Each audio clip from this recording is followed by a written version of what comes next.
areas of law are crucial for the smooth functioning of the businesses and the economy. The current legal landscape is ever changing, and it is imperative for professionals like us to keep up to date with the latest developments and regulatory changes. As all of us may already be aware that in the month of October, several very significant amendments were made in company law, each carrying implications for various types of companies. I think the most noteworthy of these amendments mandates the compulsory dematerialization of securities by private companies, excluding small companies. Given that a substantial majority of Indian companies fall under this category, this amendment has far-reaching consequences. As per the figures available with me, as on 31st of January 2023, out of 15,06,491 total active companies, the number of private companies stands at 14,37,381. That is approximately 95% of the total number of active companies. Out of this, there may be about 45,000 OPCs, and the figure for the number of small companies is not available. But by any guess, I think there will be over 1 million private companies which will be affected by this amendment. Another very crucial amendment pertains to public companies that issued share warrants under the Companies Act 1956. And they have yet to convert these warrants into shares. There are also very welcome developments in the incorporation rules, specifically with respect to shifting of companies' registered office. The company's management and administration rules also see a change. There is a new requirement of mandating a compliance person to designate a person who will be responsible for providing information related to beneficial ownership. And on top of it, the long-awaited effectiveness of the amendment to Section 23 of the Companies Act, which was made way back by the Companies Amendment Act 2020, has been made effective. Furthermore, there are changes in LLP rules as well as NBFCs. Today, we have subject experts who will present the update and the context in which this amendment has been made, compare it with the old law, and also analyze the implications of the new law. You may benefit from this webinar by way of interactive learning and comprehensive updates, get expert insights for better understanding, then resolve your issues through Q&A, and on top of it, as you all know, we send a very valuable resource, CP Connect newsletter, every month, which covers an update of all these amendments. Our panel of experts is well known to all of you. It comprises top regulatory specialists. They will all share their insights and experiences on the latest legal updates and regulatory changes in all the areas of law, company law, securities law, NBFC. I request them to also discuss the impact of these changes on the various types of companies. Let us all extend our very hearty welcome to our galaxy of speakers today. We have with us Ms. Anjali Agarwal, Partner Head, Capital Market Services Corporate Professionals. Mr. Ankit Singhi, he is Head of Corporate Affairs and Compliance Corporate Professionals. We have Ms. Devashri Das, Senior Associate Corporate Professionals, and Ms. Nikita Vijay, she is Senior Associate Securities Law and Corporate Litigation Corporate Professionals. I am sure this webinar will provide a valuable platform for learning and discussion. And we all hope that we will gain a better understanding of the recent regulatory changes and updates. And as usual, we will be sending our monthly bulletin, CP Connect, after the webinar. Friends, this journey of webinars is continuing and will continue. This is the 152nd webinar. And our next webinar, let me announce right now, after the Diwali break, will be on 17th, and on a very interesting topic of 5 years of ICDR. Now, may I request Mr. Ankit Singhi to kindly take us through the updates in company law. Over to you. Mr. Good evening, sir. Good evening, my fellow panelists, and good evening, everyone. I think I always, in most of the presentations that we do for this webinar, I say that either SEBI or RBI, they are always these spearheaders of bringing changes in the law. And MCA was since long was lagging behind in terms of competition on bringing more amendments. I think last month or the last week was with respect to MCA taking the lead and bringing a host of changes, both under the Companies Act and under the LLP Act. So we'll start with the changes under the Companies Act, and then we'll discuss the changes under the LLP Act. And then my other fellow panelists will discuss other relevant updates that have been there since last month. So starting with, there was a change in the provisions with respect to shifting of registered office, where there was a provision where RDs were empowered while allowing shifting of registered office from one state to another, then they can impose cost. There were a lot of cases where RDs were imposing significant cost, irrespective of the size and operations of the company. And I believe there were some representations to the ministry outlining their concerns regarding this exercise of power, in some cases on an arbitrary manner. I think considering the same, ministry amended the rules and took away the powers of the regional director to levy any cost while approving a shifting of registered office. So from the date of amendment, power to impose any cost. Generally, as part of the final order, there is always cost that is there in the order.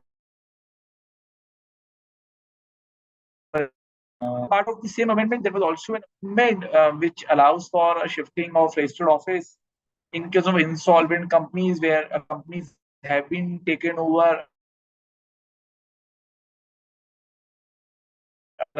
resolution plan in any court or inspection. In addition to the approval of the resolution plan, the RD may allow shifting of the registered office. While this proviso has been, there is already a proviso which disallows shifting of registered office in case this investigation is pending.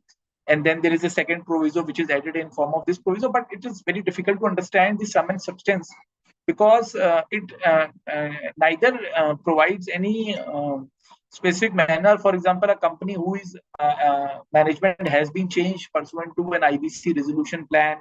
In that case, whether there will be approval by the RD with minimum of application, because minimum documentation, because a lot of affidavits are required to be filed along with the shifting of registered office. In a lot of cases, there are consents that are sought by regional actors with respect to creditors, both operational, secured.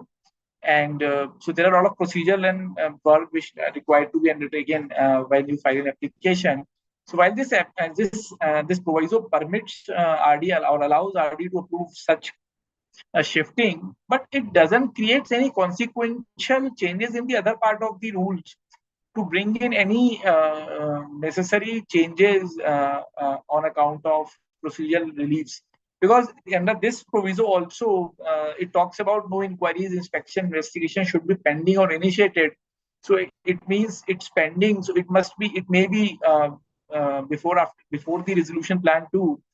So it's very difficult to understand the real purpose of this proviso. I think there needs to be further clarification on this aspect as to what actually serves the purpose.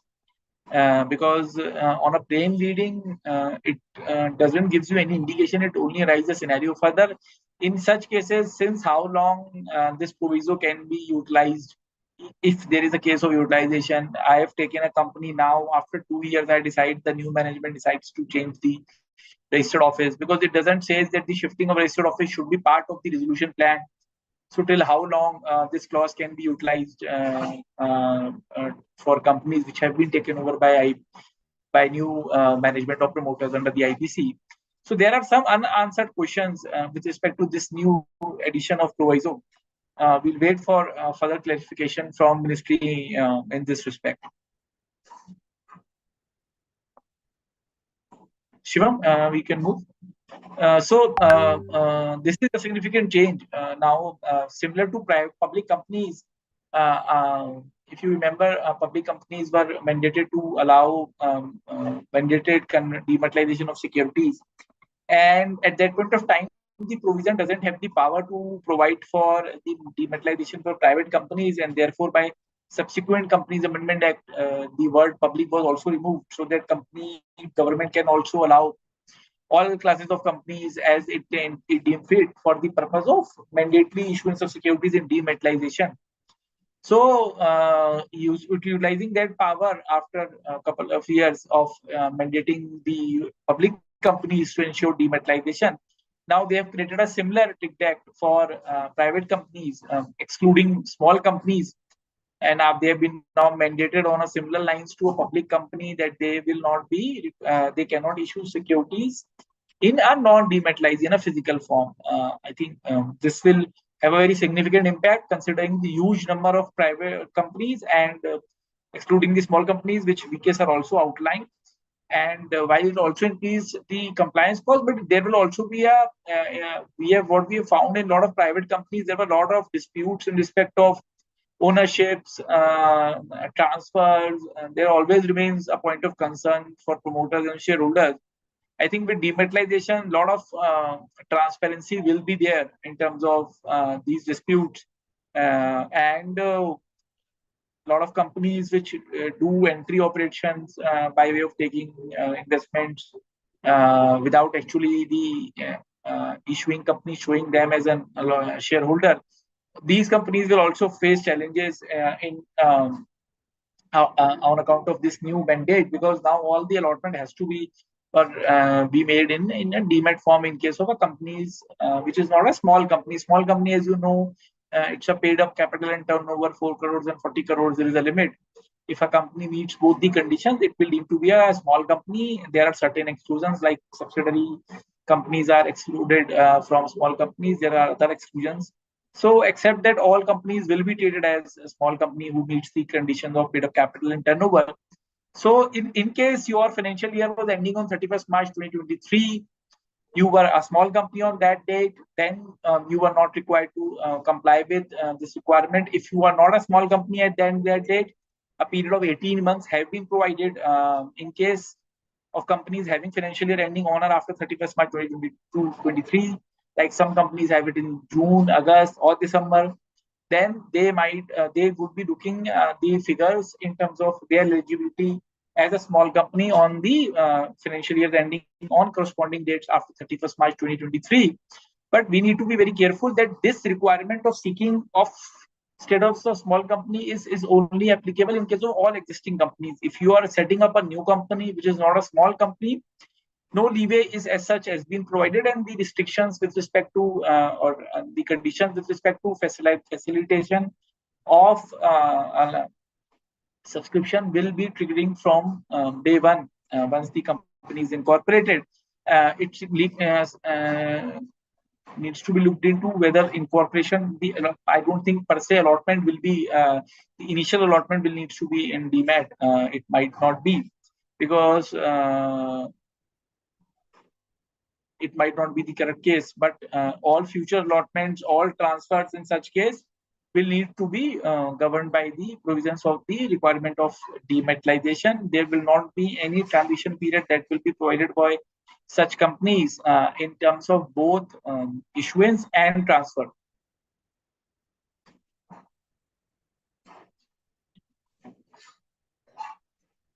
Shivam, next slide.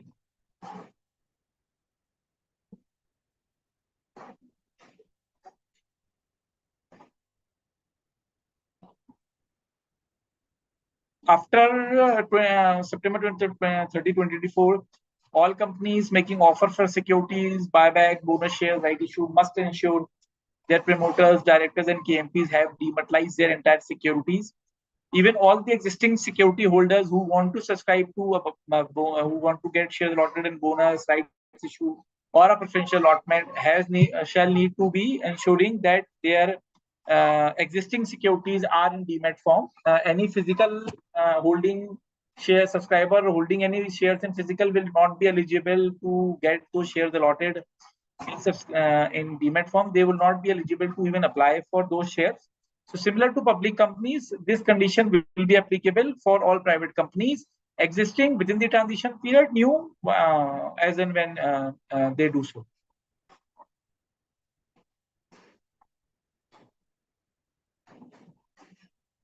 Shivam, next slide.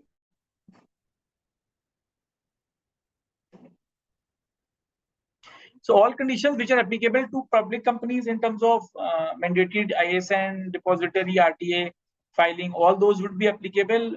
Applicability to new incorporated companies in Shivam, you can go to the next slide.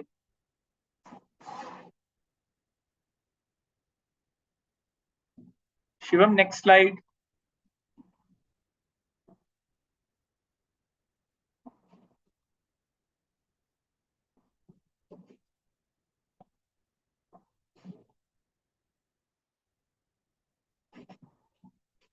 VK sir, am I audible?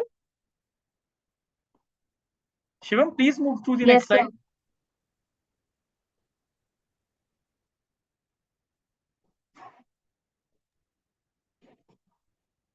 So rule apply to the companies incorporated. I have already answered. Acceptance of physical, can a private company excluding small companies? Yes, before September 2024, there is no restriction on allotting shares in physical. There is also no restriction in applying for such securities in case your existing securities is not in DMAT. So this is the transition period which has been given to you September till September 30, 2024 for companies ending financial year 31st March 2023. In case you have a financial year 31st December 2023, then it will be calculated accordingly. Even after the transition period, if you want to keep it in a physical form as a shareholder, you can keep it in a physical form. The only challenge is that you cannot transfer it. If you want to apply in any issue of rights issue or private placement, you cannot apply unless and until your existing securities are or shares are in demat form. Next.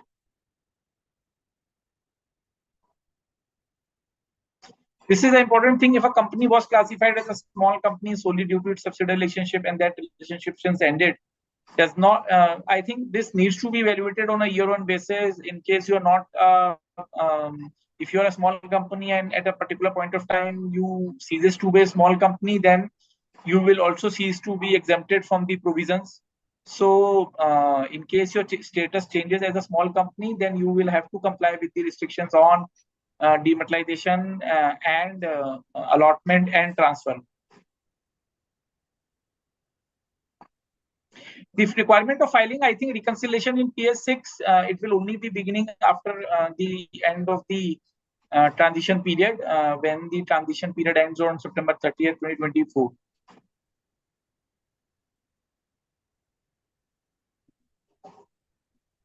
I think I've already answered both the questions.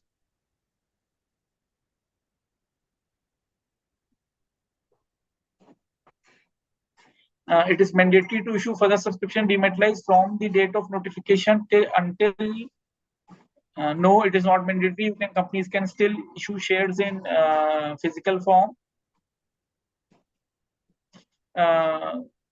This provision currently applies to wholly owned subsidiaries of private companies or foreign companies. There is no exemption as opposed to public companies where wholly owned subsidiaries are exempted. I believe there will be an exemption for wholly owned subsidiaries.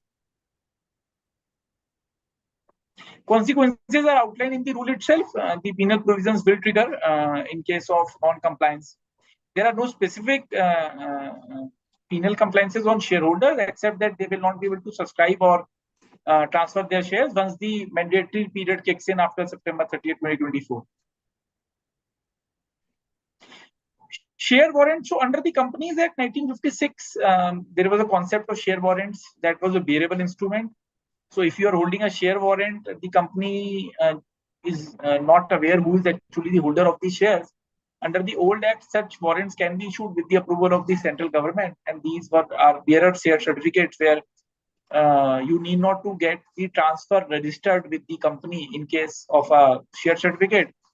Because in case of share warrant, you can just transfer by delivery. Once a share warrant comes into your hand, you become the owner, and there was no need of getting yourself registered as a holder of the share warrant. So these warrants are issued prior to the introduction of the Companies Act 2013, because the new Companies Act 2013 restricts such issuance. We should not be getting confused with warrants and share warrants. Warrants are convertible instruments which gives the right to warrant holder to apply for shares. Share warrants is more of a bearer instrument where you don't know who is the holder of the shares. So all private companies which have such share warrants which have not been converted into specific share certificates are required to file the details of such share warrants on or before 27 January 2024 in Form PS7. And they are also required to publish an advertisement and informing the warrant holders that they have to convert their warrants into shares. They will also, if there is a website, they will also put such notice on their website. And then bearers were also given a timeline of around 27th April 2024, before which they have to mandatorily get these shares dematerialized and in their own name. So they have to surrender the share warrant and get the shares underlying the share warrant in a demat form. And in next notice I've already mentioned, if you don't convert your shares on or before 27th April 2024, then the company will cancel the shares and issue it in a dematerialized form and transfer it to IPF. In a similar fashion, when the shares are transferred after 7 years, then you don't claim dividend. So similarly, if you are a share warrant holder and the company in their books of register of members, company has noting that this number of shares are underlying share warrants issued at a particular point and they have not been converted, the company, if the conversion is into demat doesn't take place on or before 27th April 2024, they will convert them into shares in a demat form and then transfer it to IPF, and then the warrant holder will have to claim it from the IPF.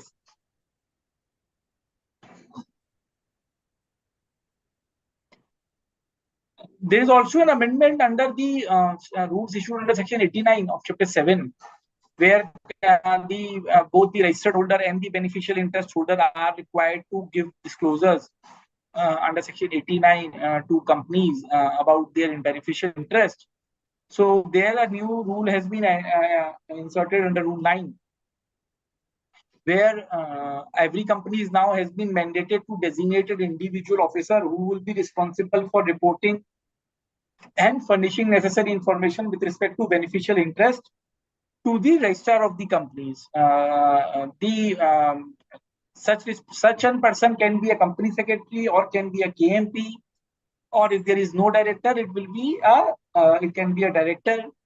In case we don't designate it, then the company secretary, if the company is required to appoint a company secretary, or if their companies no company secretary, but company has appointed an MD or a manager, then the MD or manager, every director, when these two conditions, they will be deemed to be designated person. So this section creates an obligation on a company to designate such individuals for the purpose of furnishing information.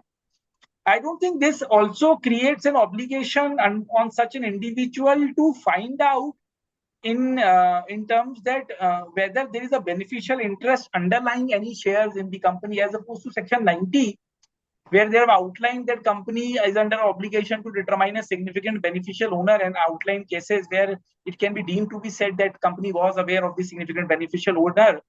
There is no such responsibility per se has been casted on the authorized person to find out who is the who is the person who owns the beneficial interest. I think this would be a more coordinating kind of a person, or if any kind of declaration has been received, then he has to ensure that that declarations are being filed with the registrar of the companies in accordance with the requirement of the section within the due time. And in case any further clarification or otherwise is required from ROC can reach out to such individual. And there is also a mandate that such an information must be disclosed in the annual return. I believe the form MDT7 will be amended. As of now, it is not amended, to create a provision for allowing such a intimation to the registrar of the companies. And once you file an MDT7, between two MDT7s, in case there is any change in this designated person, then there is also a responsibility on the company to inform the change to the registrar by using the form GNL2. So two obligations are there. In case you appoint it before MDT7, then you have to disclose the details in MDT7, and then there are changes between two MDT7, then you have to disclose the details in form GNL2.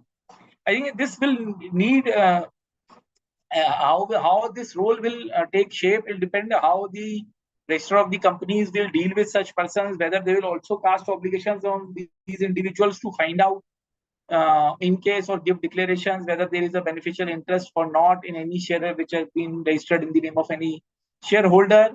So we need to see how this provision takes shapes and how registrar of companies uses their power to deal with such individuals who have been made responsible for the reporting of beneficial share interest in shares. Next, notification is equal to whether intimation. Both are different things. I don't think it has any correlation with section 90 as of now.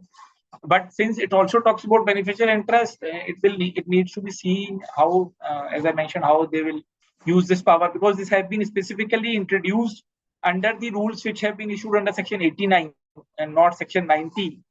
So I think prior power to seek beneficial interest, since it is issued under 89, will only be to the extent of section 89.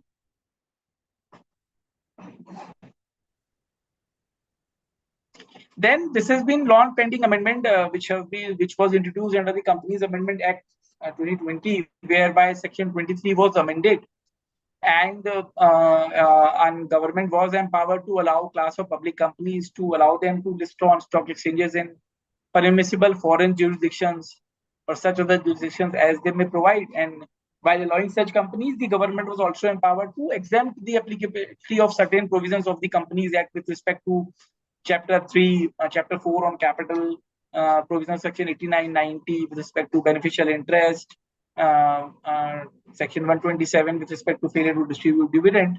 So this has been long pending amendment which was there under Companies Amendment Act 2020, but has not been notified. But this week itself, the government has notified. I think last week, government has notified this amendment, and with the amendment now, government will come out with necessary set of rules and notification exemptive class of companies as to how they can list in foreign jurisdiction and which foreign jurisdiction they can list. It is anticipated the first foreign jurisdiction will be Gift City, because Gift City, the regulation under Gift City allows raising of funds there and listing at the exchanges there. So, and it was also mentioned by the finance minister in one of her discussions in industry summit. So, I have also read a newspaper that news that there is a notification with respect to allowing such listing in GIFT City pending PM approval. I think post this notification, you will see the first notification allowing such listing in GIFT City in a very short period of time. And then companies, class of public companies, they need not to necessarily list on BSC, NSC in order to raise funds. They might also raise in foreign jurisdictions, starting with GIFT City, for the purpose of raising funds there. Another important amendment is with respect to the LLPs, where the LLP have been amended, and a couple of specific requirements have been outlined. One is with respect to maintaining a register of LLP, register of partners in Form 4A, which has to be kept by all the LLPs at the registered office.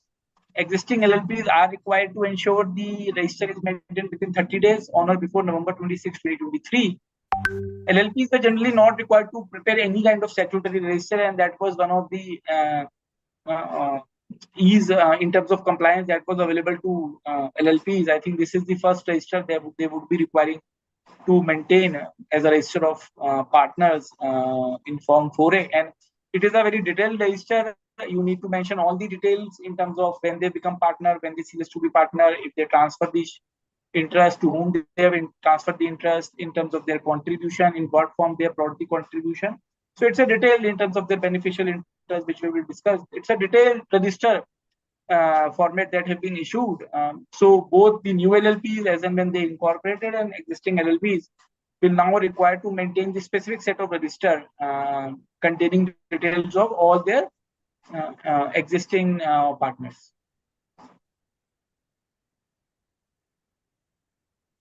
Similarly, on the lines of section 89, they have tried to bring a similar provision under LLP in terms of rules, where in case there is a registered partner and the beneficial interest is not held by the registered partner and is held by somebody else, then the registered partner has to disclose the interest, details of the interest in Form 4B within 30 days of their inclusion, specifying those beneficial interests, and in case there is any change, then with respect to any change, I think this 30 days will trigger once the name is entered in the register of partners within 30 days that you have to maintain in case of our existing LLP.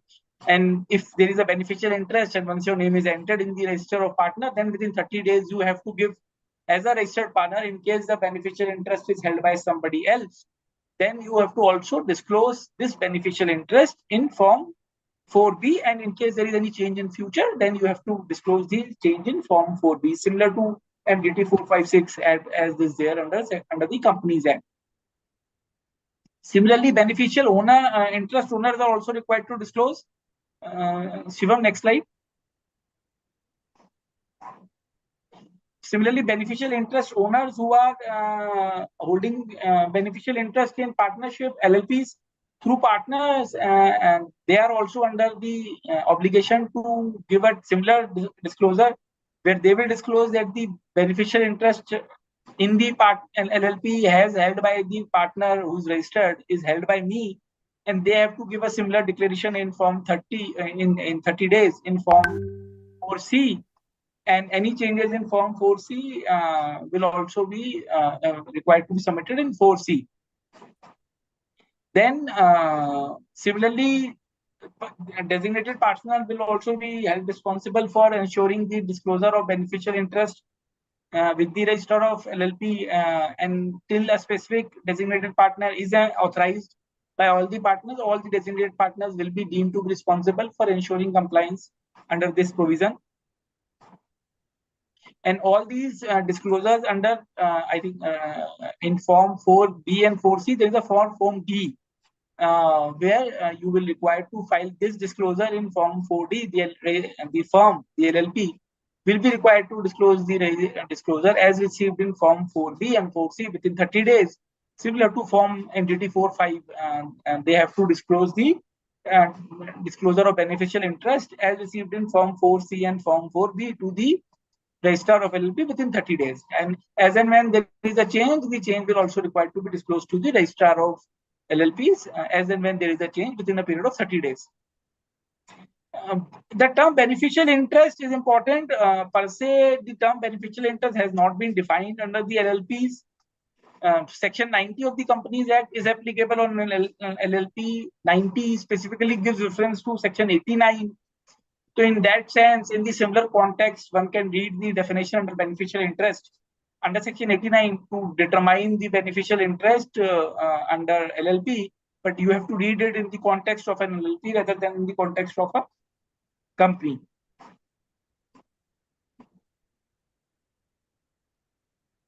Next, Shivam. So thank you. This is all from the Companies Act and LLP concerned. I think Anjali ma'am will take.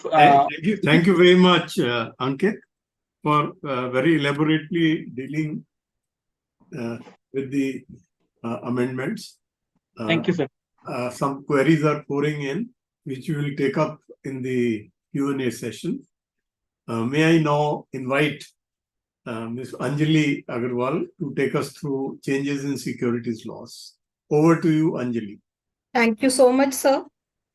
And as Ankit said in his initial session, MCA used to be comparatively slower on the amendments, and SEBI actually used to be number one.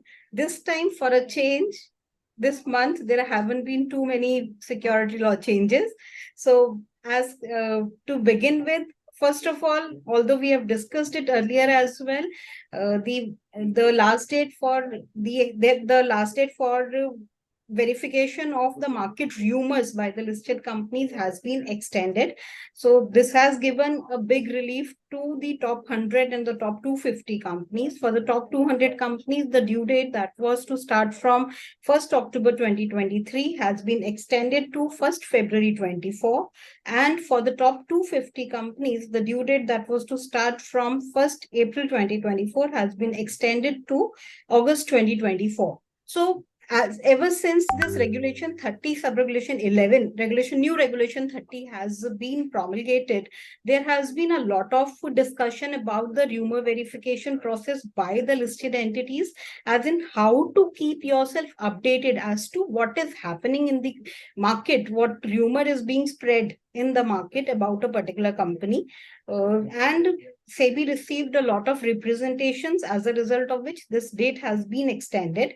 This will give companies a time to set up the checks and balances and the processes as to how to keep a track of various rumors that may be spread with regard to a particular listed company.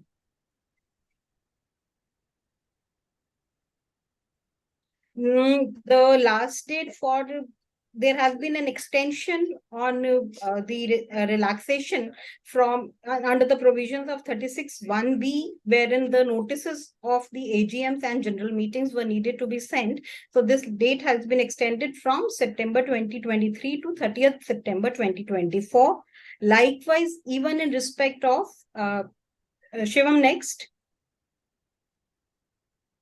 Likewise, even in respect of companies whose NCDs are listed, there also this similar extension has been granted up till 30th September 2024. Very few changes. Over to you, Agarwal, sir. Thank you very much, Anjali. Very nicely covered. I think the AGM, this is in line with the extension given by the MCA. Now, may I request Ms. Devashri Das to take us through amendments related to NBFCs. Over to you, Devashri. Thank you, sir. Shivam, can I please get the control to flash my PPT?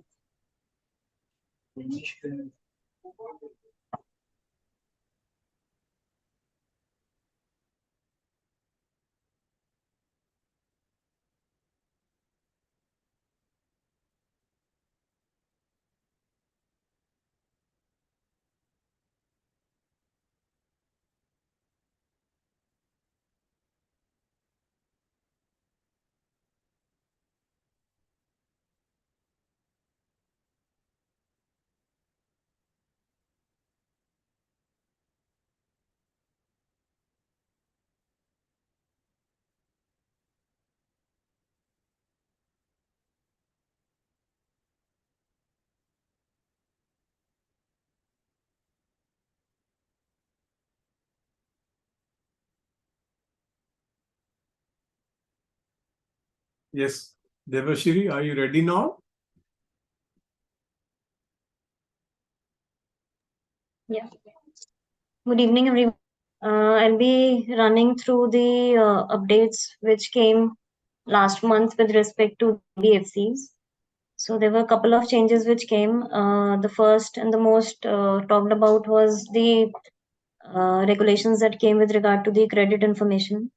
Then there were there was this new scale-based regulation master directions which came. Then the third one was the master directions on the outsourcing of financial activities. And then there were certain changes in the KYC directions, the master directions of the KYC. So I'll be taking one by one. The first is we'll talk about the credit information amendments that came. So as we all know that just a brief of what the credit information system has been. So if we talk about the history or the inception of this credit information process that evolved over the years. So if we talk about globally during 1990s till 2001, during those 20 years, and that period saw a boom in the utilization as well as the submission of the credit information. And that was precisely the period entire concept grew. In Asia, it was during the 1990s when this happened, when the process of initiation of submission of credit information began. In India, particularly, it began in 2001 when CIBIL was established. Thereafter, in 2000, within a decade, the rest of the three credit information companies, which is the Experian, Equifax, and Highmark, they came into existence. So initially, it was only the banks, the private banks, which had, and then subsequently the public sector banks came into the picture, wherein they started utilizing this data, which was being collected by the credit information systems. And thereafter, the NBFCs came into the picture, wherein, and now today, as we all know, NBFCs, the one of the major important determining factors of whether to give a credit and how much to give a credit lies on the information that is pulled out from the credit information reports. If we talk about the working and why in detail, why just putting a background as to before jumping into the regulations as to why is it really important, why was it important to bring these regulations into picture. So as I stated, it has been more than a decade, more than 2 decades almost since these institutions are in place. But the importance, RBI has time and again came up with some of the other changes, either in the reporting format or in the strengthening the rules and regulations that are in place specifically for these credit information companies. And the only purpose, the main purpose behind this was, of course, to streamline the information that is going into these reports, because they are a major factor of, as I mentioned earlier, in terms of deciding credit worthiness of any borrower. And recently, also, it so happened a couple of months ago, there were a lot of penalties were imposed on all the four credit information companies to the tune of few lakhs. And the reason why such penalties were imposed was that the CICs were not maintaining accurate records of the information that was coming to them. And further, they had not updated the information that was maybe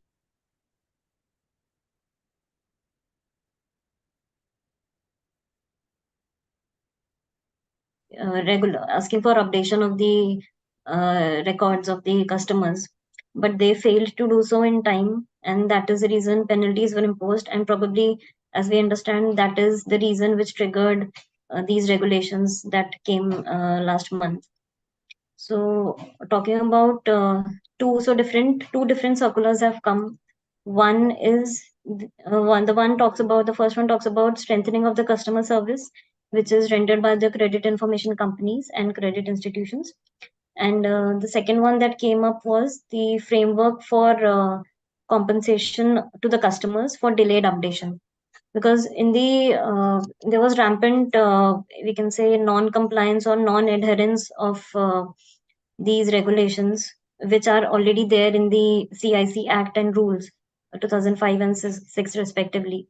But since the enforcement was pretty difficult and stringent and lengthy under those acts, So customers, this framework provides a very easy manner and rather lays the onus or the responsibility on the credit institutions, that is to say the banks, NBFCs, and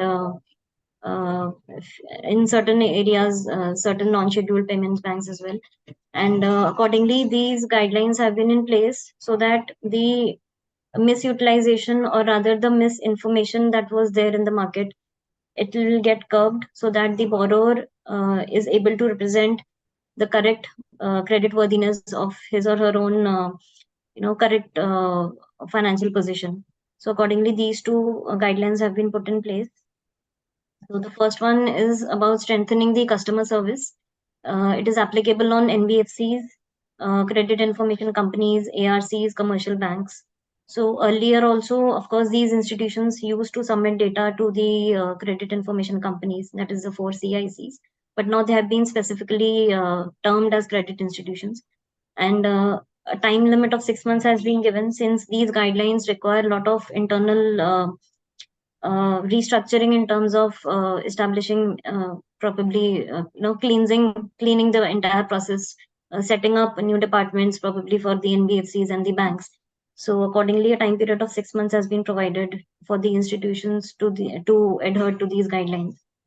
If you talk about the major highlights of these guidelines, we will, as of now, focus on only the aspects that need to be covered, that need to be undertaken by the CIs, which is the NBFCs and the banks. So SMS alerts need to be sent out to the customers, specifically in cases where a default or a DPD is being reported with regard to the customer's existing accounts, and also where mobile numbers are available. So in this regard, of course, NBFCs or banks or CIs for that matter can come back and say that we don't have mobile numbers, or they may stop taking mobile numbers, or they may not update it to be precise. So to curtail out such an instance, in the other hand, within their same directions, direction has also been given to the CIs to sensitize the customers and make them aware of the importance of submitting their correct mobile numbers, and keep updating them with the CIs so that this particular SMS alert thing can be done and implemented. Secondly, a dedicated nodal point of connect needs to be given by the CIs to the CICs. That is, a specific person has to be the point of contact between the regulated entities and the CICs. And the name and the mobile number and the contact details specifically need to be shared with the CICs. And any change needs to be communicated within 5 days. So there were no specific time limits earlier. And the CICs and the NBFCs for that matter, there was nothing specified in terms of the time period wherein the change will have to be communicated. So it used to happen that there would be months and days and weeks and months would go by, and the grievance officer or the nodal officer for that matter probably has even moved out of the organization, but still the records were not updated. So it led to further delay in clearing these complaints which came from the customers. Then another thing that has been specifically mandated is that these credit institutions should carry a root cause analysis, which should be undertaken of the grievances that have been received by these institutions, at least on a half-yearly basis. And analysis is to be reviewed by the top management at least on an annual basis. And when we talk about the analysis part, the root cause analysis that needs to be undertaken, in this case, the information or the data that is getting rejected by the CICs, that may be kept as a base to do the RCA. Also, the data quality index or the DQI report that the CICs send to the credit institutions whenever they submit the data. So these few reports have also been mentioned in the directions that these can be kept as a base to undertake the RCA. Further, the top management also needs to review it on an annual basis. This has been mandated specifically. Earlier, there were just, if you talk about grievances, there were only certain reports or disclosures that were required to be made. But now this RCA, or rather the regulator per se, is wanting to sensitize the customers and wanting the CIs to undertake a detailed analysis of why such complaints come, so that it can be further reduced with the passage of time. Then another thing that has been mandated is the reasons for rejection of a data. So let's say a person has taken a loan from a bank or an NBFC, and that loan is correctly reported, not correctly, is reported by the NBFC to all the 4 CICs. But because of certain reporting format or any error or any it can be error in the part of the formatting, it can be anything as a clerical error, and that data gets rejected. And accordingly, it will have a huge impact, because let's say a person has cleared a loan within a particular month and the data gets rejected. So the balance outstanding of the previous month will still keep getting reflected unless the correct entry is being updated in the CICs. So accordingly, let's say I take a loan, I had taken a loan of, let's say 10 lakhs, for example, and I clear it off, and the same data did not get cleared or did not pass through the data quality check of the credit bureau. The data gets rejected. My previous outstanding of whatever the amount is, it will keep getting reflected, and it will seriously impact my credit worthiness when I pull out another report to take any further exposure, let's say, for that matter.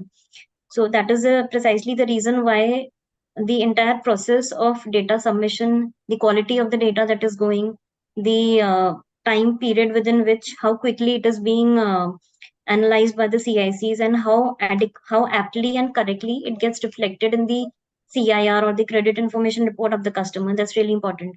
So here the RBI has specifically mentioned that the reason for rejection also needs to be specifically mentioned, needs to be communicated to the customer. An NBFC or any CI for that matter cannot keep a customer in shadow that it is getting updated or it has got rejected for so and so XYZ reasons. So the correct reason needs to be shared with the customer. Moving on further, there are certain few more responsibilities that have been cast upon the CICs.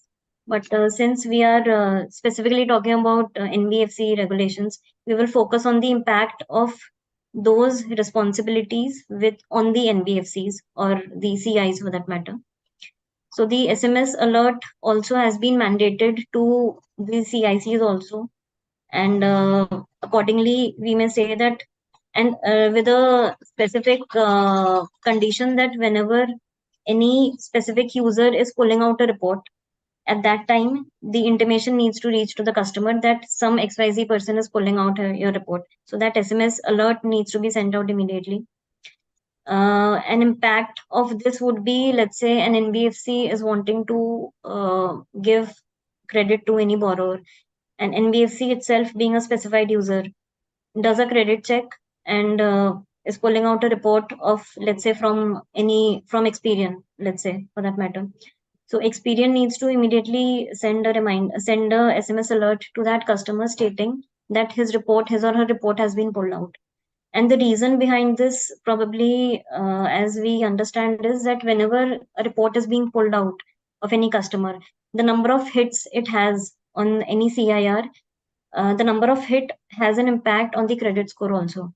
And that is precisely the reason a borrower or a user or any person who has a credit footprint needs to know who is analyzing his or her data, so that since it has a long-term impact on the credit score as well. So this intimation needs to be given. Then again, the list of rejection that we shared earlier, that needs to be given to the customer.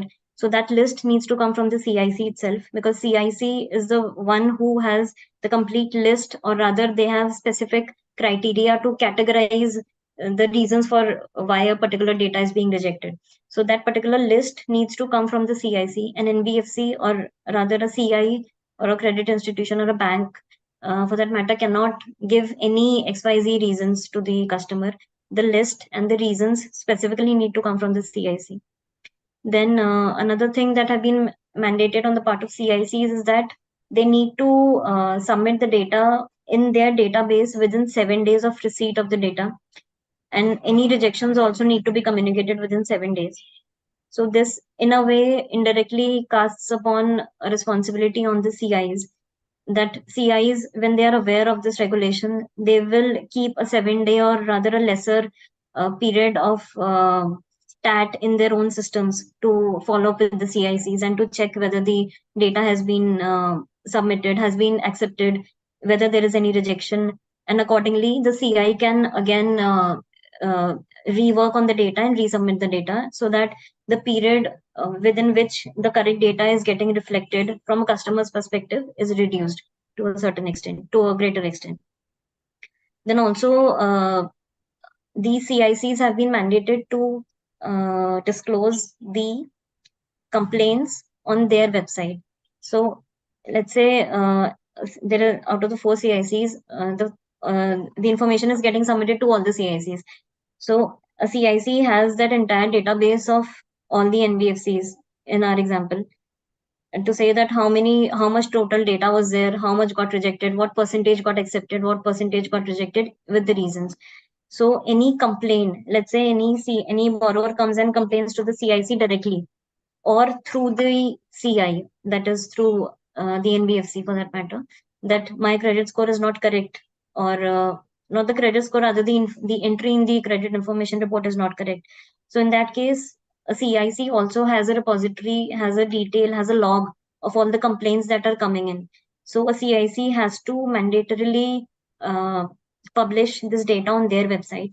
So this, in a way, a CI or an NBFC for that matter also needs to keep a check, and should also in fact do a regular analysis or regular tally of the complaints that are coming, because for an NBFC, let's say, the complaints that are coming directly to the company, and there are few customers who might go directly to the CIC, so there might be difference in numbers when in terms of while compiling. So when a CIC is submitting the data, is publishing the data on their website, the CIs or the NBFCs also need to keep a check.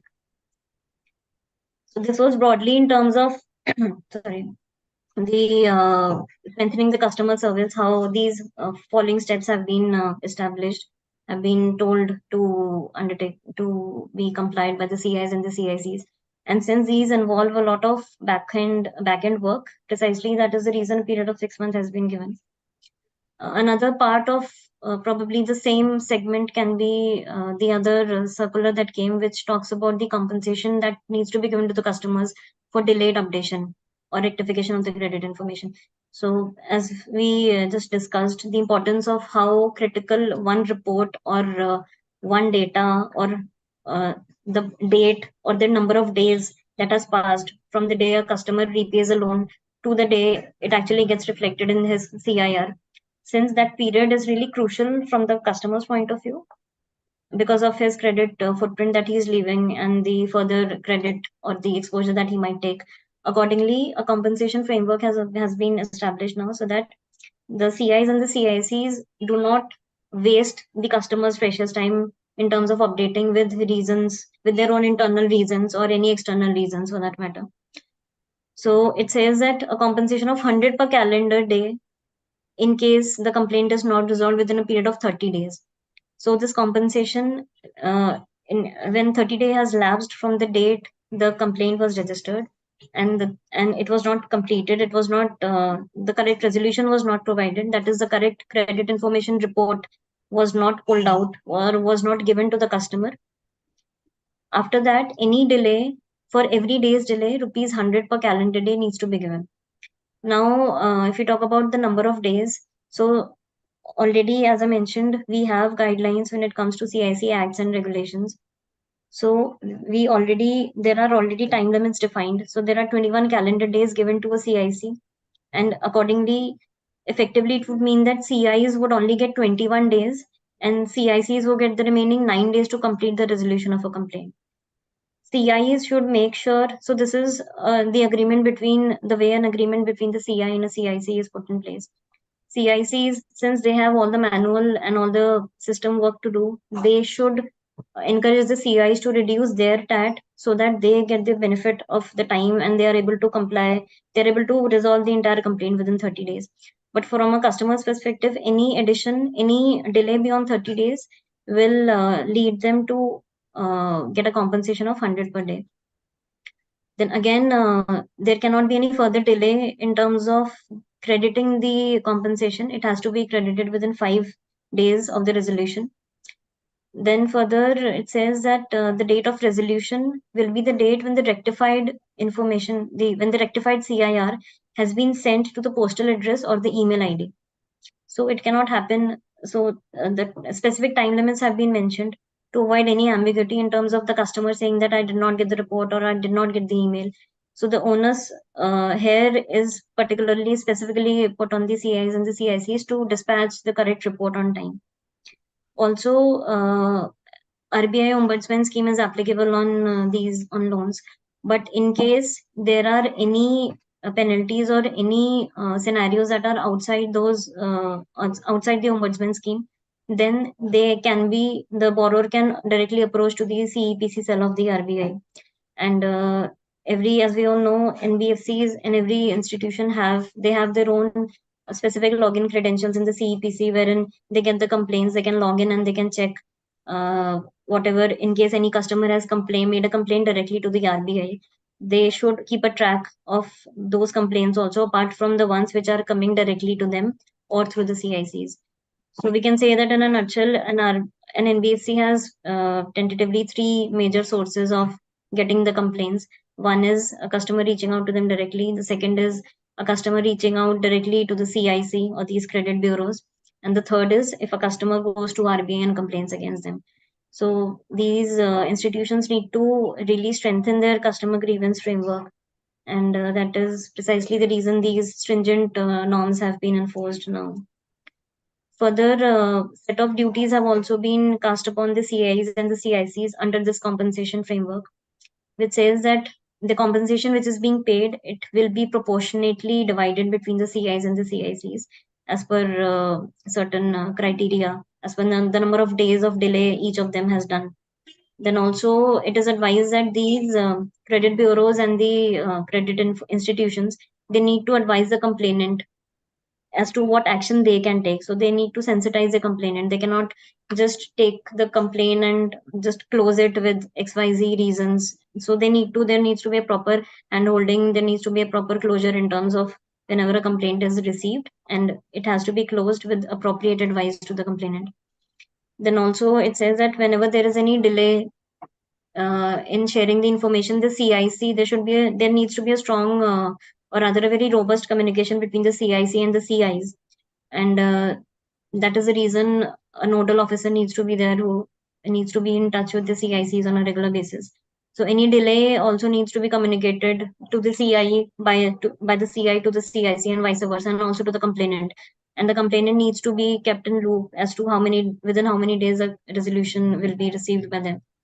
Also, whenever there is a complaint submission process, the complaint submission format should capture the correct details.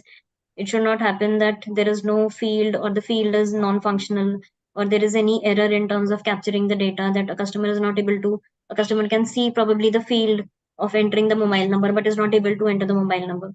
So these technical aspects also need to be taken care by the CIs and the CICs only. Also, whenever there is any complaint, let's say a CIC has received a complaint from a borrower in which more than one CI is involved. So the responsibility has been cast upon the CIC to coordinate with the rest of the CIs to ensure a complete closure is given to the borrower. Then further, this entire framework will not be applicable when there is already a dispute which has been remedy for which has already been given under the Credit Information Rules and Regulations 2005. Also, whenever in case there is any instance which relates to HR or any internal administration or any commercial decisions of the CIC, those categories of complaints will not be treated under this circular. They might be taken up under the CIC Act or any other or to ombudsman, but it cannot be resolved under these specific guidelines which came last month. Also, the complaints and the resolutions that are pending in the tribunals or in the Customer Dispute Redressal Commission, they are kept outside the purview of this particular circular. Also, any complaint regarding the credit score computation, So these credit bureaus have their own methodologies, they have their own methods to calculate a score, and that is very specific to each one of them. So any complaint, a customer cannot go and say that your method of calculating the score is wrong, or wants to dispute the method of calculation of the score. So those aspects are out of the purview of these master directions. They have to be taken up separately. Then, so these were with regard to the customer credit information, which is very much important as on today's date, given the fact that the credit footprint or the credit worthiness of any customer is dependent only on these CIR reports that get generated by these CICs. So the NBFCs and banks and other institutions have to really gear up in terms of ensuring that all of these guidelines are in place within a period of 6 months, of course, has been provided. And the ultimate intention is that the customer's credit worthiness is reflected real time and without any ambiguity. So moving on to the next, we had outsourcing of financial services. The master directions came out with regard to outsourcing of financial services. So this is nothing new for the industry. The guidelines were already there in place, but they were in bits and pieces, we can say. And there were separate guidelines for banks. There were separate circulars for NBFCs. So the regulations for NBFCs were already contained in the master directions, which have been in place.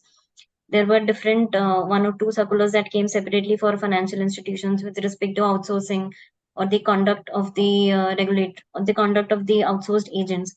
So all of them have been consolidated into one master direction here, which is applicable to NBFCs and banks and CICs as well. And it is open for public comments till November 28th for another 20-25 odd days. So anybody who wants to raise any concern or wants to add on to anything or feels a particular direction is stringent or should be made more stringent can directly mail to RBI with their suggestions. Now these directions are not applicable on technology related aspects for the simple fact that a separate master direction for IT related services is already in place. So that being apart, this master direction clearly talks about the financial outsourcing.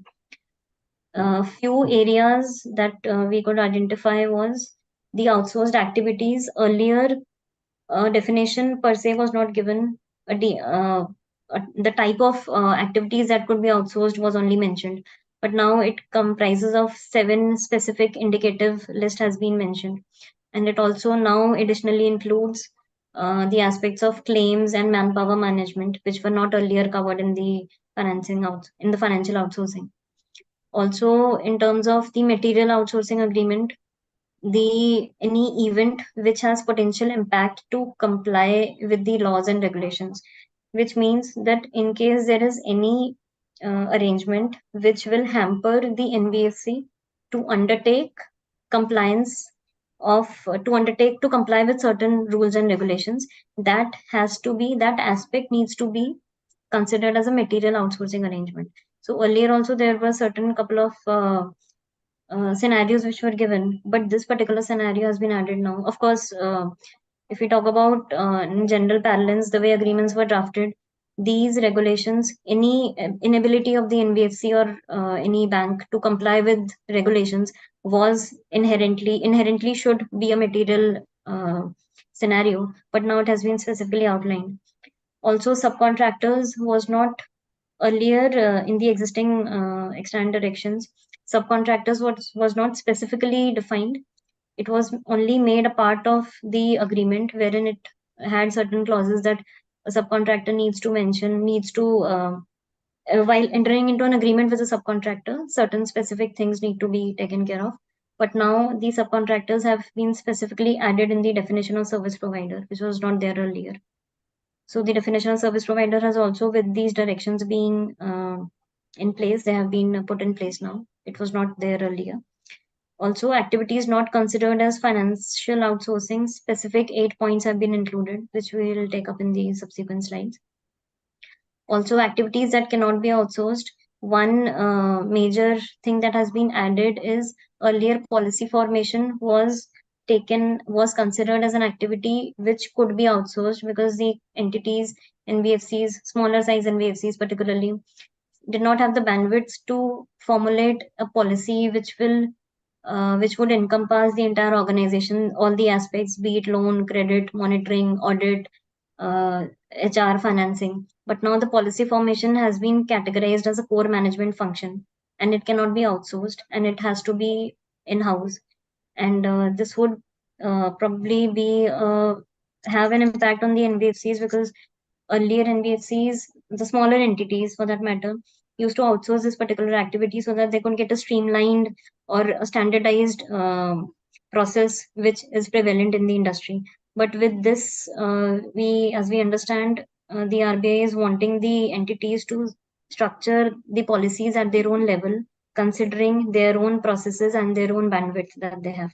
So they need not, in case they are outsourcing, of course, what happens at times, the outsourced agreement or the outsourced policy that comes, it may or may not be in line with the bandwidth that the entity has.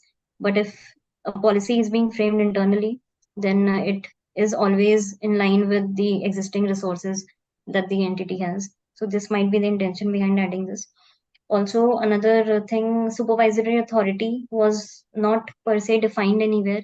It was only the RBI which had the authority to conduct due diligence or conduct audits, or to ask for specific agreements when it came to scrutinizing any of the outsourcing agreements, outsourcing arrangements, financial outsourcing arrangements. But now a supervisory authority has been specifically mentioned, which we'll take up in the subsequent slides. So these are the major areas which we can say there hasn't been much of a, we cannot say there is much of a difference, but these are slight small modifications that have been made. And so if we talk about further changes that have been added, if we talk about the service provider earlier, it said the extant regulations mentioned that they may be either a member of the group or the conglomerate to which the NBFC belongs, or it can be an unrelated party. But now service provider, there is a specific definition that has come up, and now it also includes subcontractors also. Supervisory authority, as stated earlier, this term was just used in the SBI directions, but it was not defined, and it was only RBI per se which had the authority to seek any action, to take any action when it came to scrutinizing. But now the supervisory authority has been included, has been specifically mentioned, and it includes RBI, of course, for the banks. It includes NABARD when it comes to scheduled commercial banks, rural banks, and NHB in case of the housing finance companies. So now, apart from RBI, these authorities have also been have been cast upon with the responsibility to ensure that whenever there is any financial outsourcing arrangement, these entities also have to ensure that the companies which are under their ambit are following these guidelines. Also, reporting structure has also been defined. Earlier, there was nothing specifically which said that this particular thing needs to be reported to the supervisory authority. But now it says that quarterly statement on a quarterly basis, information needs to be shared with the supervisory authority. Also, in terms of the role of the board and committees, earlier the board was given the responsibility to undertake review of the outsourcing strategies and to decide on whether a particular activity is material or not. But now the senior management can also do this. So the board can delegate it to the senior management or to any other committee when it comes to outsourcing arrangements.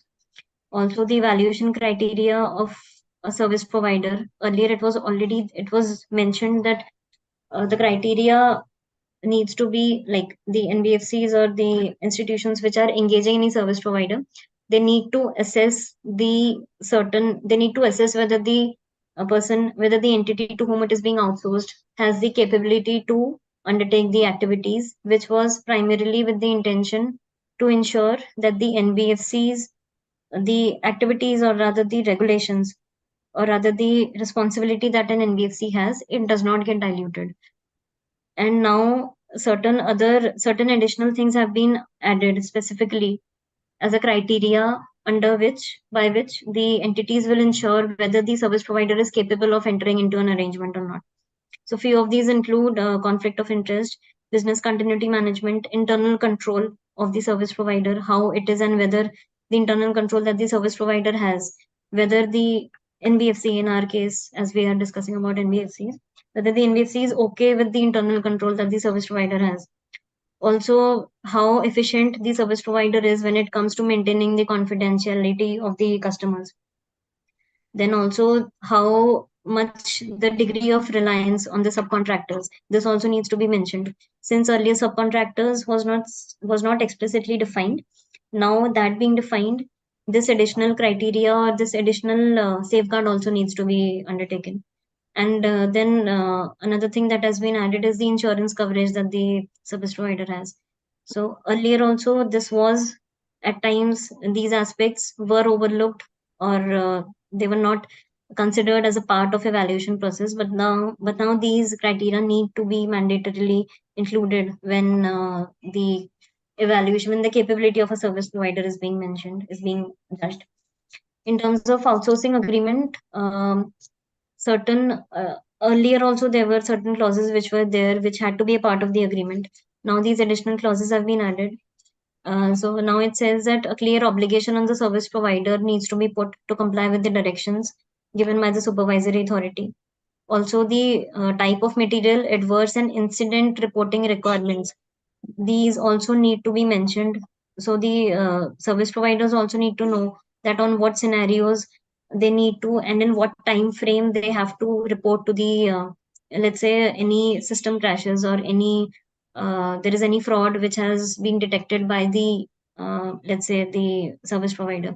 So certain material incidents, how quickly, how, in what manner, and in what quantum it happens, if any, can be decided, and there needs to be a close coordination and exposure of all these. Both the entities should be aware of what all scenarios can happen. And also another thing that has been added is the location in which the service is being given.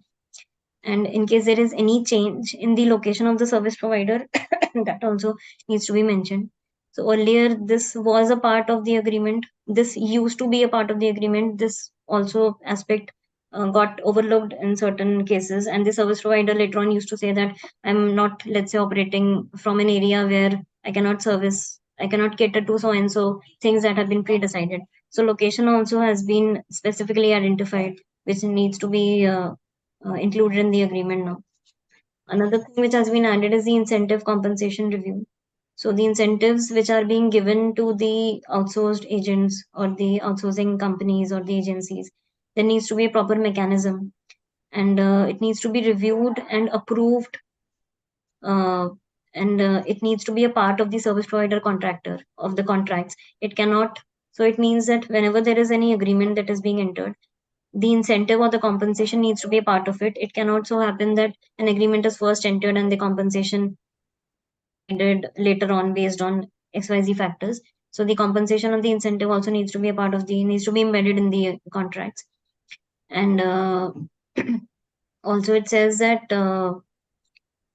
in case as a service provider may in certain instances of outsourcing represent the REs by selling products or services on its behalf, the RE should consider whether the incentives provided might encourage the service provider to take imprudent risks.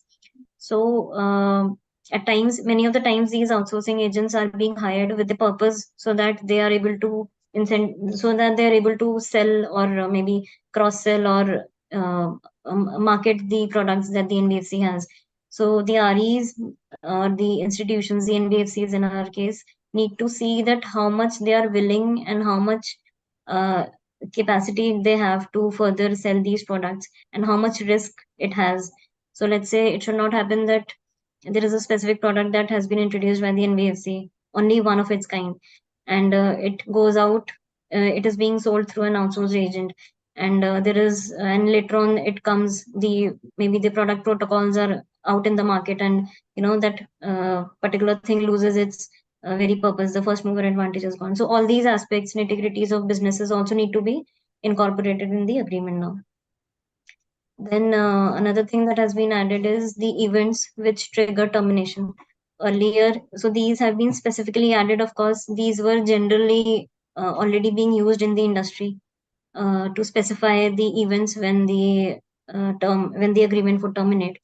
But now these have been specifically added. So in case there is any leakage of information, that should lead to termination of the agreement. In case there is any fraud which is being committed, in case there is any breach of code of conduct or confidentiality, in that case also. So these 3-4 aspects have been mandated, that in case any of these happens, these should not the benefit of doubt or any further relaxation should not be given to the outsourced agents.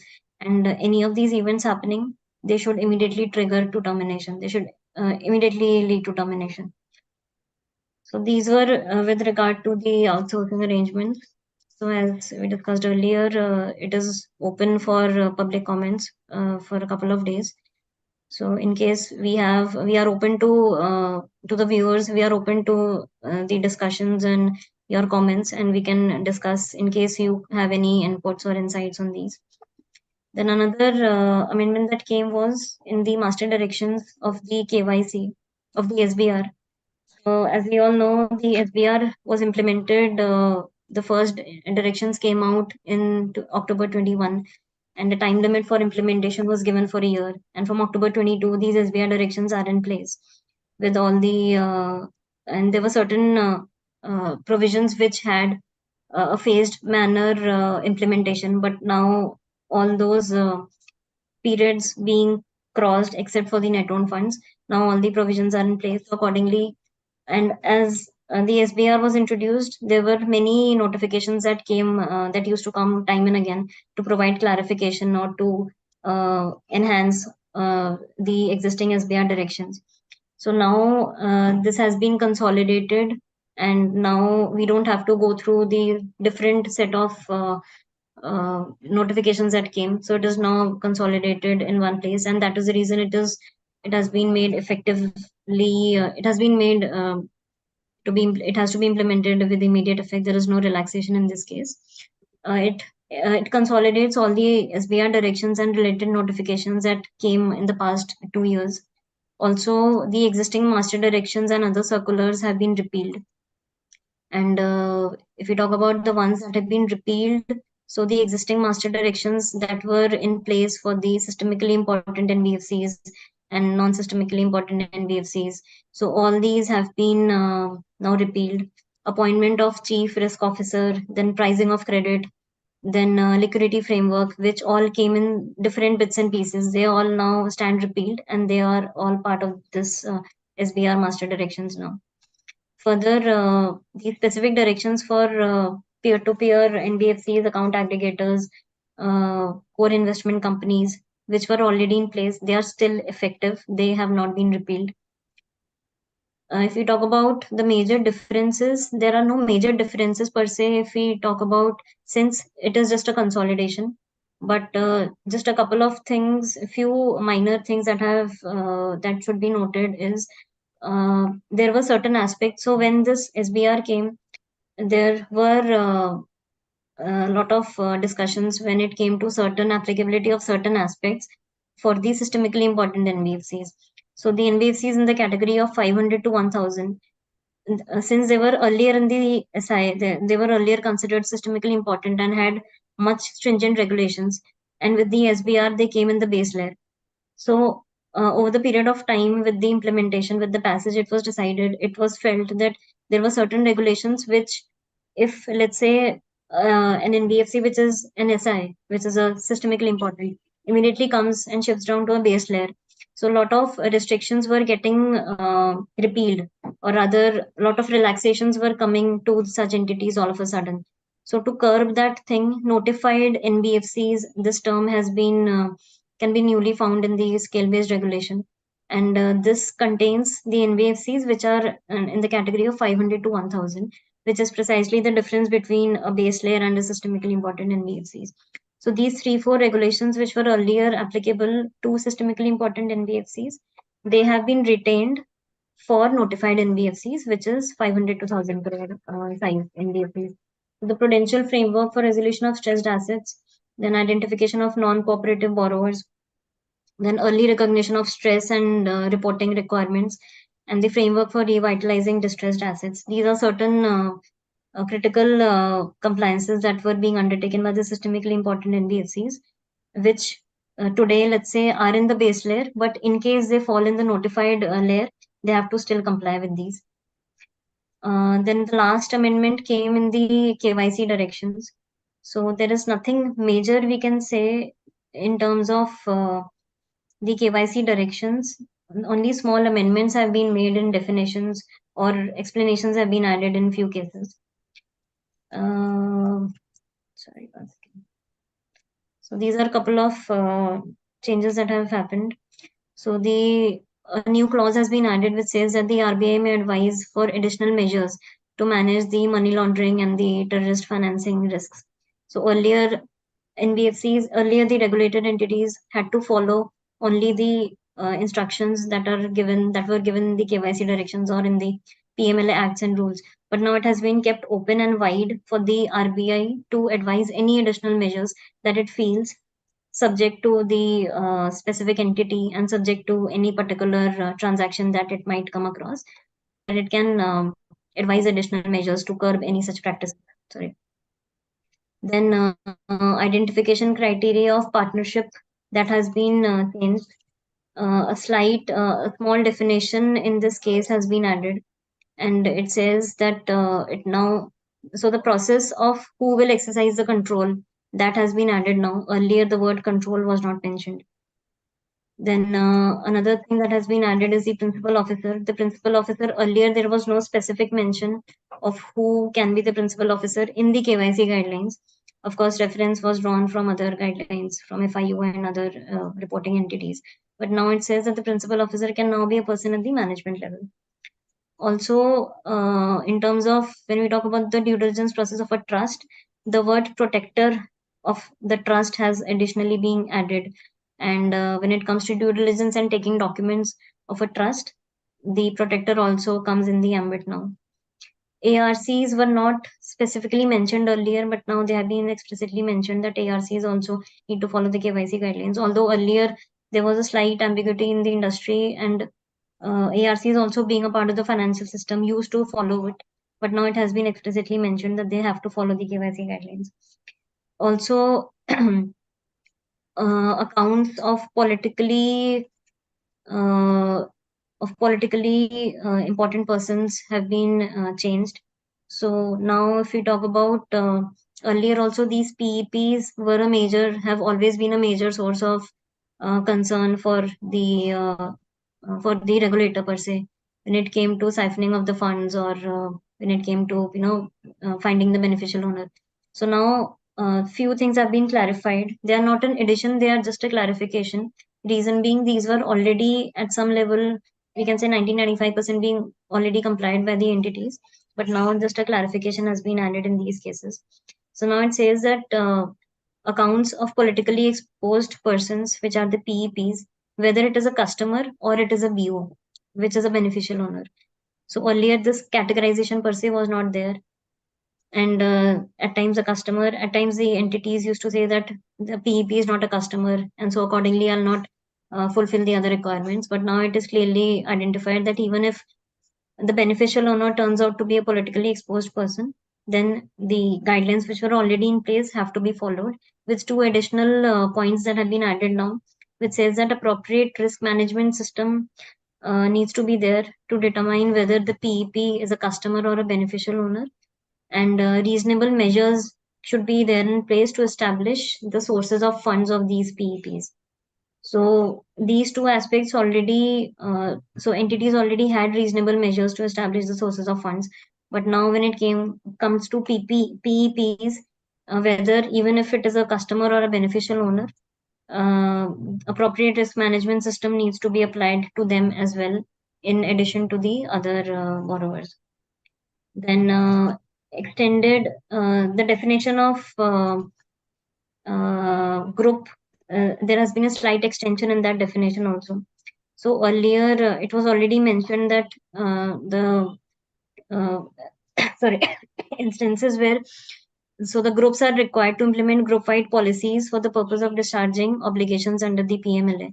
It was already mentioned, Now an additional line has been added which explicitly mentions that every RE which is a part of a group shall implement group-wide programs against money laundering and terrorist financing, including group-wide policies for sharing information for the purpose of due diligence and to safeguard, and including safeguards to prevent any tipping off. So earlier also entities were encouraged which were a part of a group to undertake to implement such policies. But now with this additional explanation being given, they have to comply. It has been mandated now. So that's all from my end in terms of KYC directions. And with this, I close the updates for the NBFCs. Thank you, everyone. And sir, I would like to take over. Thank you. Thank you very much. A deluge of Devashiri, very lucid and very detailed presentation. Thank you very much. May I now call Ms. Nikita Vijay to take us through some investment advisors related amendments or other case laws, whatever updates are there. Over to you, Nikita. Thank you so much, sir. Good evening, everybody. So, firstly, I would like to discuss that there is an amendment in the in the investment advisor regulation. So, basically, SEBI has recently issued a notification extending the timeline for complying with the Regulation 7.1 of Investment Advisor Regulation. So, Regulation 7.1 basically talks about the qualification and certification requirements. SEBI Investment Advisors Amendment Regulation 2020, which was effective from 30th September 2023, they have set to implement this education and qualification experience for the individual investment advisor and the corporate investment advisor. So the amendment was basically that there was a slight difference. Earlier, it was mentioned that the individual investment advisor and the principal officer of the corporate investment advisor should possess a professional qualification or postgraduate degree or postgraduate diploma and allied certifications. Although it has been mentioned that earlier there was no mention of any duration. Now they have mentioned that there should be minimum 2 years duration. Now they can comply it until September 2025. So they have extended the timeline by 2 years. Earlier, it was September 2023. Further, there was slight change in the experience and another educational qualification. It was specifically mentioned that they should possess graduation degree along with the 5 years experience. So to remove the redundancy, because if you are possessing the post graduation qualification, you must have gone through the graduation, and they have removed the graduation clause, and they have only retained that they should possess at least 5 years of experience in the activities relating to the financial products and securities or fund or asset or portfolio management. So now they have extended the timeline to 2 years further for complying with these amended regulations. Second, I would like to take you up with the recent order in the matter of Puneet Goenka versus SEBI. Puneet Goenka versus SEBI, in which Honorable SAT has recently passed a judgment removing the bar that has been imposed by SEBI for holding position as a KMP on Puneet Goenka. So this case has been a talk of the town since very long, since it was posing a serious hurdle on the Zee Sony merger, because one of the condition of this merger was that Puneet Goenka will hold the position as a KMP in the merged entity.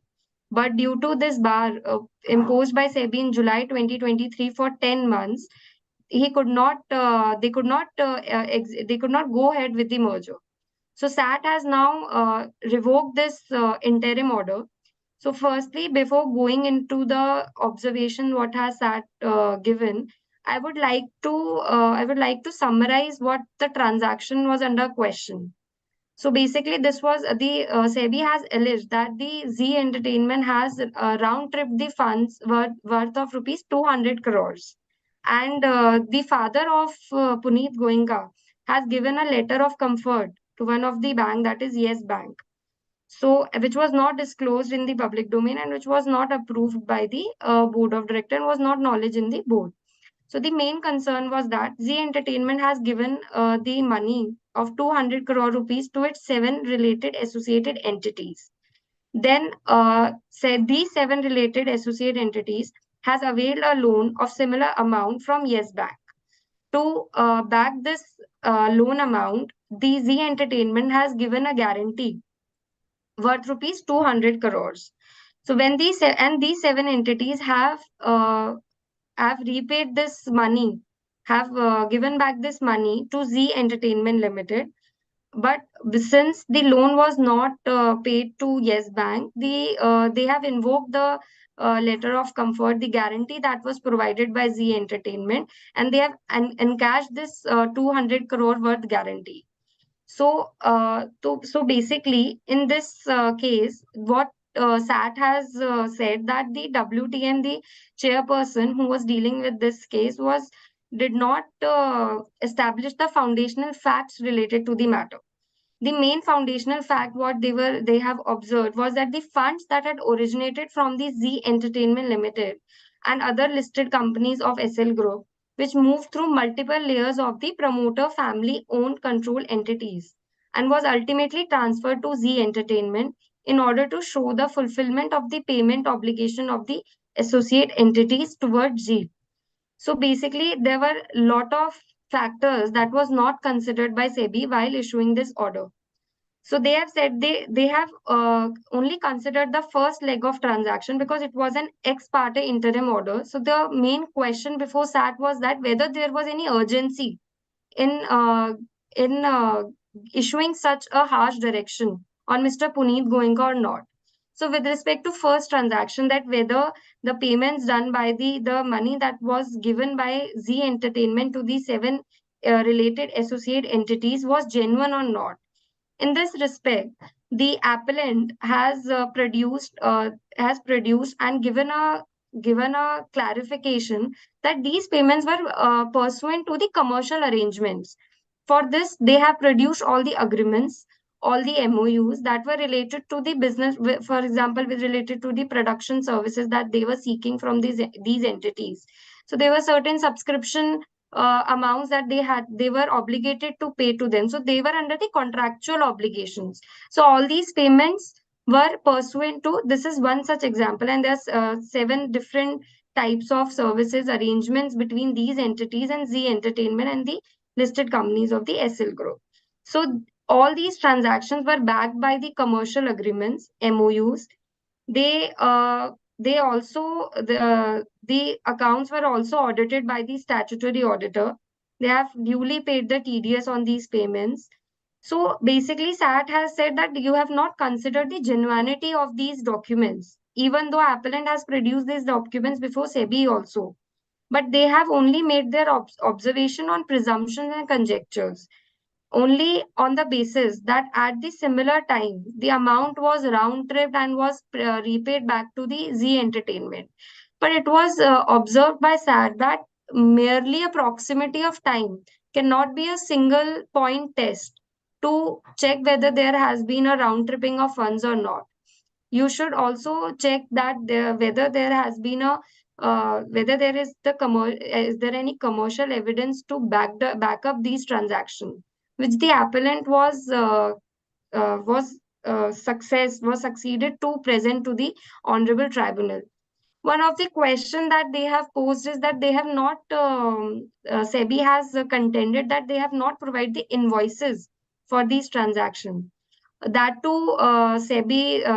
Puneet Goenka has presented these invoices in support of these payments to SAT. So tribunal was satisfied that these transactions that are under question and consideration are merely based on presumptions of the chairperson. They have not considered the factual position of these transactions. Further, they have also coming back to the foundational facts that they are saying that they have not backed it by the SEBI was not able to prove it. So they have also said that these funds were routed through the promoter family owned related entities. But out of the 5 transactions, the two companies that were involved, it was proof that they were the independent entities. One was earlier was a wholly owned subsidiary of the Zeal, but during this transaction, it had no relation with the Z Entertainment. And the second company was a purely independent company, owned by a very big production house and a very renowned person in the production industry. So the allegation, the foundational facts on the basis of which they have raised the allegation was not found. Further, they have also said that the whole order is based on the preponderance of probability, and the test of preponderance of probability has to be tested on the substantive evidence. In this case, the appellant was succeeded in presenting all the documentations, and the SAT was satisfied that the that there might be something fishy, but you cannot just presume a thing when they have substantiated everything through documentations. So, in observations made by SAT, they have said that there was no urgency in the passing the ex parte interim order, and even the companies, the 7 related entities that they are saying, they have said that the Mr. Puneet Goenka was merely because their family is holding shares in these companies does not mean they were in active control. They were in active control of these companies. He was not in few of the company. He was not even appointed as the director or was part of the management of the company. So the SEBI has erred in holding that he has any influential control over these companies or over these transactions. So they have only considered the first leg of transaction, considering that they could not find anything negative or anything anything which is not substantiated by the appellant. They have said that the ex parte interim order should be quashed, and Mr. Puneet Goenka should be allowed to be appointed as a key managerial person in the listed entity and the Z Entertainment Limited and the other listed companies. Thank you, sir. Thank you. Thank you very much, Nikita, for taking us through this very leading case. Thank you very much. Now, a few queries we have received, a few questions for Ankit, please. Ankit, are you there? Yes, I am there, sir. First, very important query which is coming is that shares are transferred through demat mode. So will it be with intimation to the board or without intimation to the board? In case of private companies, generally as a part of the demat arrangement, there is a clause in the agreement that all transfer of shares, even in demat account, has to be supported by a board resolution. So otherwise the restriction will not be there, which board has a right to restrict. So in case of these transfers, it has to be supported by the board resolution. Your RTA or the broker will ask for the board resolution, or even the depository will ask for the board resolution to allow the transfer. Thank you, because there's a lot of confusion amongst our viewers that whereas in the case of public companies, the shares are freely transferable. Private company, there are restrictions. Nobody will get the shares dematted. Companies will not allow. Will not allow. Ankit, supposing the shareholders of the company, they have no intention of transferring any share, they have no intention of any new issue of new shares. So can they continue with the physical shares? Yes. It doesn't mandate you to compulsory dematerialize your shares. Only in case of any subscription or transfer, you need to do it. And that also brings to a question that if it is a closed deal company and not a small company, whether even companies should mandatorily provide or facilitate dematerialization. I think if shareholders or company is a closely held company, they believe they will not transfer, they will not raise fund, even obtaining connectivity will not also be then a criteria. So there are no consequences for non-compliance that they have not got it, got their Even, shares it dematted. is evident because there are a lot of public companies, even as on date, who have not obtained demat connectivity, who have continued with the same capital, same structure as on date, the same shareholders. Nothing has happened, even no increase, no transfer. But Ankit, in case of, may I, sir? Yes, continue. Yeah, in case of listed companies, any benefits to accrue on physical shares? For example, a company is coming out with a bonus issue. The bonus shares would be given in demat form only. The original shareholding can be held in physical, but the bonus would be given in demat only, is the present law, is the new law. So in case of unlisted companies, that is not. That is what I said, that their share capital remains the same. Acha, okay. Ankit, although you had very clearly elaborated in your presentation, still there are queries. So they shares, in case you are existing company, not a small company, you have the transition period to obtain connectivity. Before that, you can apply and obtain shares or lot shares in physical form also. And on transition, from a small company to a non-small company, or from non-small company to a small company, although you dealt with, can you explain it in more details? I think, sir, the law, one thing is very clear. It says every company other than a small company will not issue shares in dematerialized form. Sorry, it only issue shares in dematerialized form. So, if on a particular date, if there is an existing company and then there is a future company, or there are existing small companies, if at a particular period of time in future, on a particular based on their audited financial statement, they ceases to be a small company, then if after ceasing they want to issue shares, they have to seek connectivity and ask the subscriber or existing shareholders to obtain the demat connectivity. They cannot. And similarly, once I think you are a non-small company, you have obtained demat connectivity but you become a small company, I think you can take the exemption.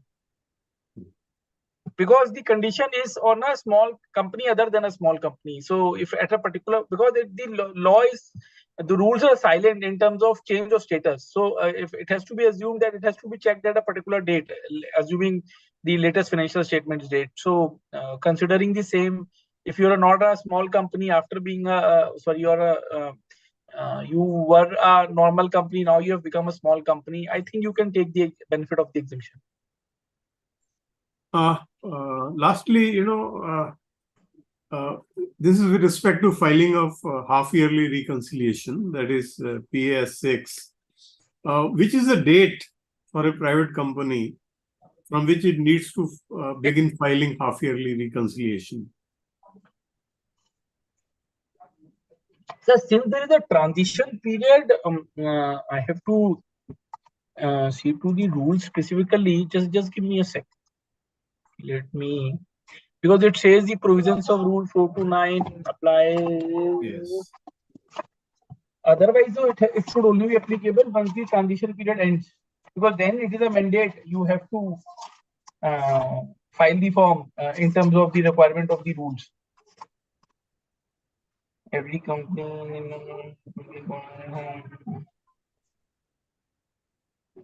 So sir rules तो जो अभी क्योंकि because जो कि public वाले rules हैं वो तो प्रोवाइड करते हैं half yearly return. It will be half yearly return for private company also.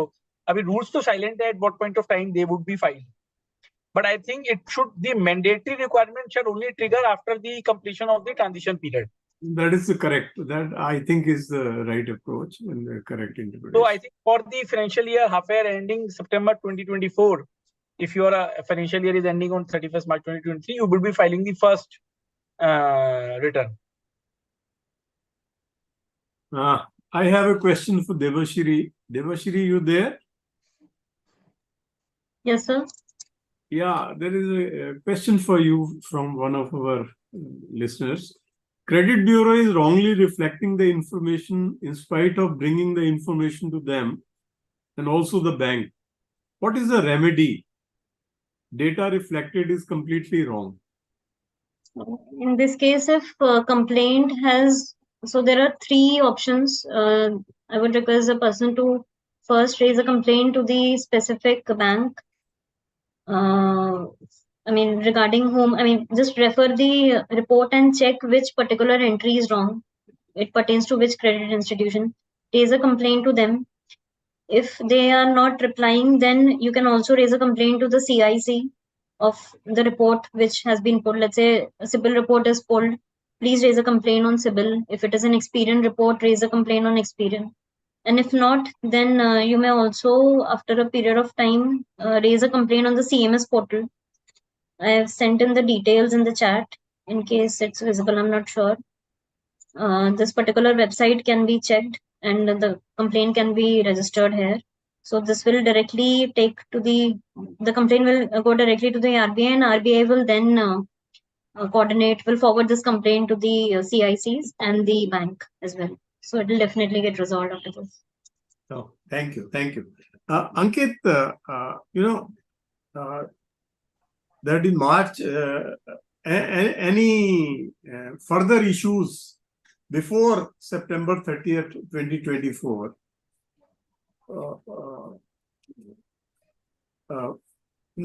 after this date, have to be compulsorily in demat form, or the Yes. transition period you can give physical form also? No, after 30th September 2024, it has to be in permanent demat form. Demat form. Okay. So with this, all the queries have been answered. We have all over. If any queries left out, please send it to us. Our experts will reply to your queries. Friends, it was a great session, and I must thank all the learned speakers.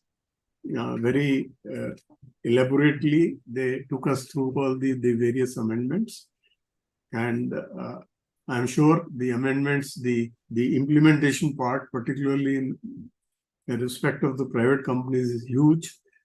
They will take up, and in the course of implementing, there may be further queries, there may be further issues for which MCA may come out with clarifications. So thank you very much, all the learned faculty, and thank you all our listeners and our participants and friends. Our journey of webinars will continue, and our next webinar is on a very interesting topic. That is, we are completing 5 years of ICDR regulations. So what have been the changes over the period last 5 years? We are going to take a stock of that. And that webinar will be held on 17th of November, after the Diwali break. And I wish all our viewers and all our learned faculty a very happy and bright Diwali. Thank you very much. Thank you all. Thank you, sir. Happy Diwali, everyone. Thank you, sir. Happy Diwali to everyone.